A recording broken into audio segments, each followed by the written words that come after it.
Good evening students. आज का हमारा टॉपिक है वाटर कंजर्वेशन इन राजस्थान, अर्थात राजस्थान में जल संरक्षण। राजस्थान का नाम आते ही हमारे दिमाग में यह आता है कि यहाँ की जो लगभग 60% भूमि है वो मरुस्थल है, अतः जल की यहाँ पर कमी है। जल संरक्षण के लिए राजस्थान की प्राथमिक आवश्यकता है, क्योंकि यहाँ की जो भौगोलिक परिस्थितियाँ हैं वो जल की कमी वाली है। राज्य का आधे से अधिक क्षेत्र शुष्क और अर्धशुष्क प्रदेश है, जहाँ वर्षा का औसत 25 सेंटीमीटर से भी कम रहता है। राज्य में यदाकदा अकाल की छाया भी बनी रहती है। भूजल स्तर निरंतर नीचा होता जा रहा है, अतः जल के उचित प्रबंधन एवं संरक्षण द्वारा ही जलापूर्ति संभव हो पाती है। इसी दिशा के अंतर्गत अनेक सरकारी योजनाएं भी चलाई गई और इनकी सफलता जन सहयोग एवं तकनीकी तंत्र को सुदृढ़ करके तथा परंपरागत जल संरक्षण की विधियों को अपनाकर किया जा सकता है। राज्य के जल संसाधनों के वर्णन से स्पष्ट है कि यहाँ के उपलब्ध जल का जो समुचित और नियोजित उपयोग किया जाना है वो अति आवश्यक है। जल संरक्षण हेतु निम्न उपाय आवश्यक हैं। सिंचाई हेतु नवीन पद्धतियों को अपनाना। पानी बचाने के लिए है अति आवश्यक है कि सिंचाई की जो नवीन एवं आधुनिक जो तकनीकी है उसको अपनाया जाए। इसके लिए हम स्प्रिंकल सिस्टम है अर्थात फव्वारा पत्ती है, ड्रिप इरिगेशन अर्थात बूंद बूंद सिंचाई के द्वारा जो विधियां हैं वो सर्वोत्तम है, क्योंकि इनके द्वारा हम लगभग 50% तक पानी की बचत कर सकते हैं और पौधों को जितना जल आवश्यक है वो उन्हें प्राप्त भी हो जाता है। इसके अंतर्गत रबड़ के जो पाइप है उनके द्वारा दूरस्थ स्थानों तक हम पानी पहुंचाते हैं, जिससे ज़मीन में अनावश्यक जो पानी है वो सोखने से बच जाता है तथा जितनी आवश्यकता है उतना ही पानी पहुंच पाता है। सरकारी स्तर पर भी नवीन पद्धतियों को अपनाने हेतु ऋण और अनुदान की जो व्यवस्था है अर्थात सब्सिडी और लोन वो दिए जा रहे हैं। दूसरा है जल दुरुपयोग पर नियंत्रण। प्रायः देखा जाता है कि जहाँ अधिक जल उपलब्ध होता है वहाँ पर इसका दुरुपयोग किया जाता है। सिंचाई के जल का दुरुपयोग अर्थात अधिक में खेतों में अधिक पानी देना, जिससे सेम की समस्या अर्थात वाटर लॉगिंग की समस्या आ रही है, लवणता की समस्या आ रही है। ये हमें गंग नहर और इंदिरा गांधी नहर के जो क्षेत्र हैं वहाँ पर यह सेम की समस्या आ रही है और उसमें भूमि जो है वो कृषि योग्य नहीं रह पाती। इसी प्रकार पेयजल का जो दुरुपयोग है वो आम दिखाई जा रहा है। इस दुरुपयोग को रोकने पर इस जल का हम उपयोग अन्यत्र उपयोग संभव है। इस कार्य हेतु जन जागृति हमें पैदा करनी चाहिए। सरकार द्वारा जो चलाई गई योजनाएं हैं, जल चेतना यात्रा है, किसान महोत्सव है, इस दिशा में सही कारगर दिखाई दे पड़ते हैं। तीसरा बिंदु है इसका कृषि पद्धति एवं फसल प्रतिरूप में भी परिवर्तन। यहाँ हम देखते हैं कि जो एग्रीकल्चर पैटर्न है वो हमें जितनी मात्रा में हमें पानी उपलब्ध है उसी के अनुसार बोना चाहिए, अर्थात पानी की कमी को देखते हुए यह शुष्क और अर्धशुष्क क्षेत्रों में ड्राई फार्मिंग अपनाई जा रही है। इसमें वर्षा के जो जल है उसको सहेजा जाता है, यानी उसको स्टोर करके रखा जाता है और वाष्पीकरण होने से रोका जाता है। इसी प्रकार ऐसी फसलों का उत्पादन किया जाता है जो अपेक्षाकृत कम पानी में होती है। कृषि वानिकी तथा बागानी कृषि प्राथमिकता देना अति आवश्यक है। काजरी जो संस्थान है उसने शुष्क क्षेत्रों हेतु अनेक फसलों की प्रजातियां विकसित की है और इसका प्रचलन उचित होगा। अब आता है भूमिगत जल का विवेकपूर्ण उपयोग। राज्य में जो अंडरग्राउंड वाटर है उसका लेवल निरंतर नीचा होता जा रहा है, अतः उसका उपयोग नियोजित ढंग से किया जाना अति आवश्यक है, जिससे उसकी पुनः पूर्ति यानी रिसाइकल उसका जो है प्राकृतिक रूप से हो सके और उसका नियमित उपयोग संभव हो सके। भूजल पुनर्भरण हेतु अपवाह तंत्र को भी सुरक्षित रखा जाना चाहिए।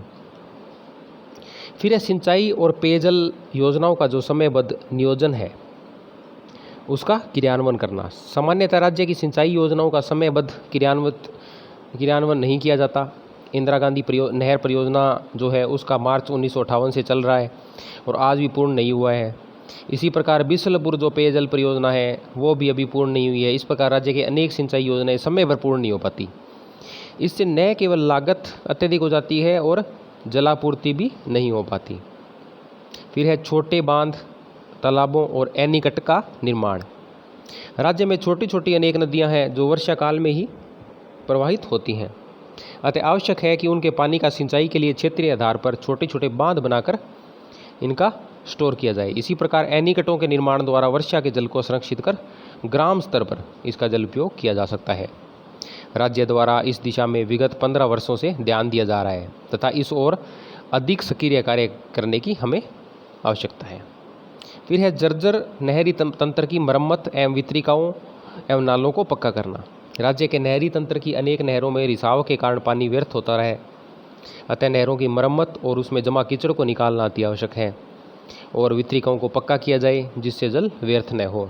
और खेतों तक पानी जो पहुंचाने वाले नाले हैं वो सरकार और किसानों को आपसी सहयोग से पक्का बनाना चाहिए जिससे उपलब्ध जल का समुचित प्रयोग हो सके। अब आता है जल प्रबंधन। जल संरक्षण हेतु जल प्रबंधन प्राथमिक आवश्यकता है। इसके अंतर्गत हम निम्नलिखित कार्य कर सकते हैं। पहला, उपलब्ध जल का सर्वेक्षण, जल स्रोतों का उचित रखरखाव, सिंचाई हेतु नवीन तकनीकों का उपयोग, जल दुरुपयोग पर नियंत्रण, जल प्रदूषण पर नियंत्रण और पेयजल को बचाना। सिंचाई जल का उचित उपयोग एवं जल प्लावन तथा लवणता से बचाव, जल वितरण प्रणाली में एकरूपता लाना, जलोत्थान की तात्कालिक एवं दीर्घकालिक योजना तैयार करना। फिर आता है जल संसाधनों का सर्वेक्षण। जल संरक्षण हेतु आवश्यक है वर्तमान में उपलब्ध जल संसाधनों का समुचित सर्वेक्षण किया जाए। वर्तमान में उपलब्ध सुदूर संवेदन जो रिमोट सेंसिंग टेक्नोलॉजी है उसके द्वारा यह कार्य वैज्ञानिक ढंग से किया जा सकता है। इसके द्वारा भावी जल संसाधनों का भी ज्ञान कर उनके उपयोग को उचित योजनाएं बनाई जा सकती है। फिर है परंपरागत जल संरक्षण विधियों का प्रयोग। राजस्थान जो राज्य है सदैव से पानी की कमी का क्षेत्र और अकाल से त्रस्त रहा है और यहाँ के निवासियों ने जल संरक्षण की विधियाँ अपने अनुभव एवं आवश्यकता के अनुसार विकसित किए हैं, किंतु उनमें से अधिकांश जो विधियों उनको हमने भुला दिया है। अतः आवश्यक है कि परंपरागत विधियों को पुनः प्रयोग में लाया जाए। फिर है झील संरक्षण योजना। झीलों के संरक्षण, जल की गुणवत्ता में वृद्धि, जल संरक्षण क्षेत्र का उपचार तथा झीलों के सौंदर्यीकरण हेतु केंद्र सरकार ने झील संरक्षण योजना के अंतर्गत पिछोला झील, फतेह सागर झील, पुष्कर सरोवर, अन्ना सागर एवं नक्की झील हेतु अनुदान प्रदान किया है। 11वीं पंचवर्षीय योजना में अन्य झीलों जैसे जेत सागर, बूंदी, गैप सागर डूंगरपुर में, डायला तालाब बांसवाड़ा, किशोर सागर तालाब कोटा, राजसमंद जिले में राजसमंद बांध, गुंडलाव किशनगढ़, उदय सागर उदयपुर में, गोवर्धन सागर उदयपुर में, गढ़लीसर जैसलमेर, कायलाना जोधपुर और सांबर झील को सम्मिलित किया जाता है। अब है वर्षा जल संग्रहण, रेन वाटर हार्वेस्टिंग सिस्टम। राज्य में जल की कमी को दृष्टिगत रखते हुए राज्य सरकार ने वर्षा जल संग्रहण के प्रति जो न केवल जागरूकता प्रारंभ की है अपितु 300 वर्ग मीटर क्षेत्र से अधिक के आवासों, प्रतिष्ठानों, होटलों आदि पर इसको अनिवार्य कर दिया गया है। रेन वाटर हार्वेस्टिंग अर्थात वर्षा जल संग्रहण निम्न प्रकार से किया जा सकता है। सीधे ज़मीन के अंदर इसमें बरसाती पानी को एक गड्ढे के जरिए सीधे धरती के भूगर्भिक जल भंडार में उतार दिया जाता है। दूसरा है खाई बनाकर रिचार्जिंग करना। बड़े संस्थानों के परिसर की बाउंड्री वाल के पास बड़ी नालियाँ बनाकर इसको पानी के भीतर उतारा जाता है। फिर है कुओं में पानी उतारना। छत के बरसाती पानी को पाइप के जरिए घर के पास स्थित कुएं में उतारा जाता है। फिर है ट्यूबवेल में पानी उतारना। एक पाइप के जरिए छत पर जमा बरसाती जो पानी है उसको सीधे ट्यूबवेल में उतारा जाता है और फिर छत और ट्यूबवेल के जोड़ने वाले पाइप में फिल्टर लगाना आवश्यक है। फिर है टैंक में जमा करना। बरसाती पानी को सीधे टैंक में भी हम जमा कर सकते हैं, जो यह पद्धति पश्चिमी राजस्थान में सदियों से प्रचलित हो रही है। रेन वाटर हार्वेस्टिंग के कई देशों में सफलता से आजमाया जा चुका है और आज की है समय की आवश्यकता भी है कि सरकारी स्तर पर भी इसे जो भी नए मकान या प्रतिष्ठान जो भी बनाए जा रहे हैं उनको यह अनिवार्य रूप से लागू कर दिया जाए कि रेन वाटर हार्वेस्टिंग सिस्टम आपने बनाना ही होगा।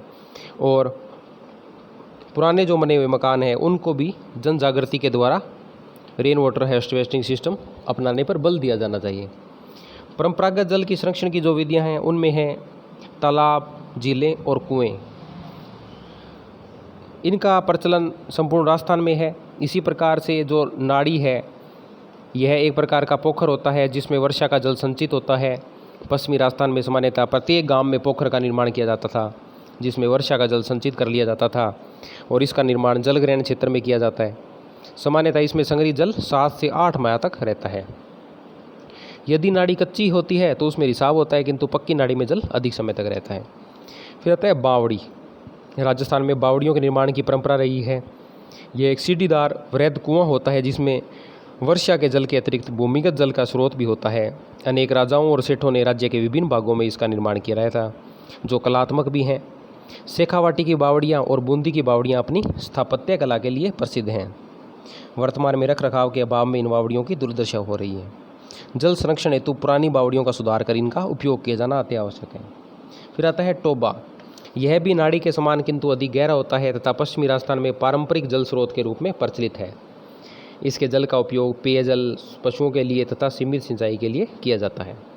फिर आता है खड़ीन। खड़ीन जल संरक्षण की परंपरागत विधि है जो तकनीकी दृष्टि से भी उत्तम है।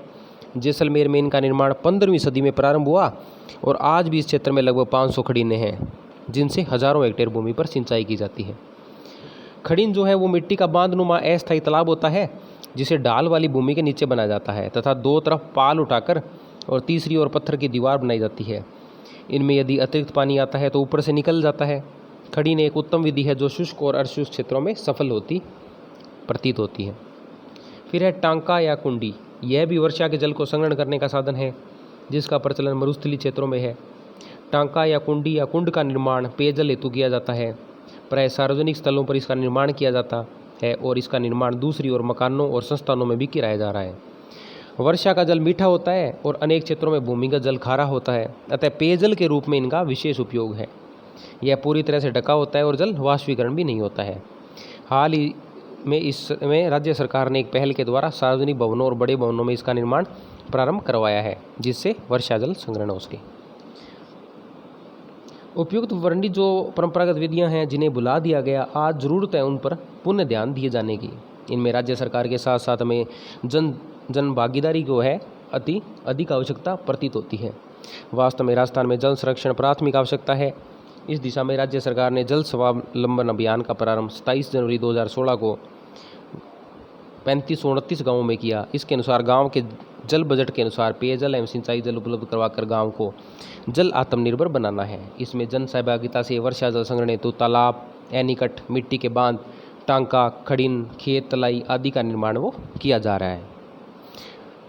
अतः जल के बारे में तो हमें यही दृष्टिगत प्रतीत होता है कि जल को संरक्षण करने की अति आवश्यकता है और स्वच्छ जल को प्रदूषित ना होने दिया जाए। धन्यवाद।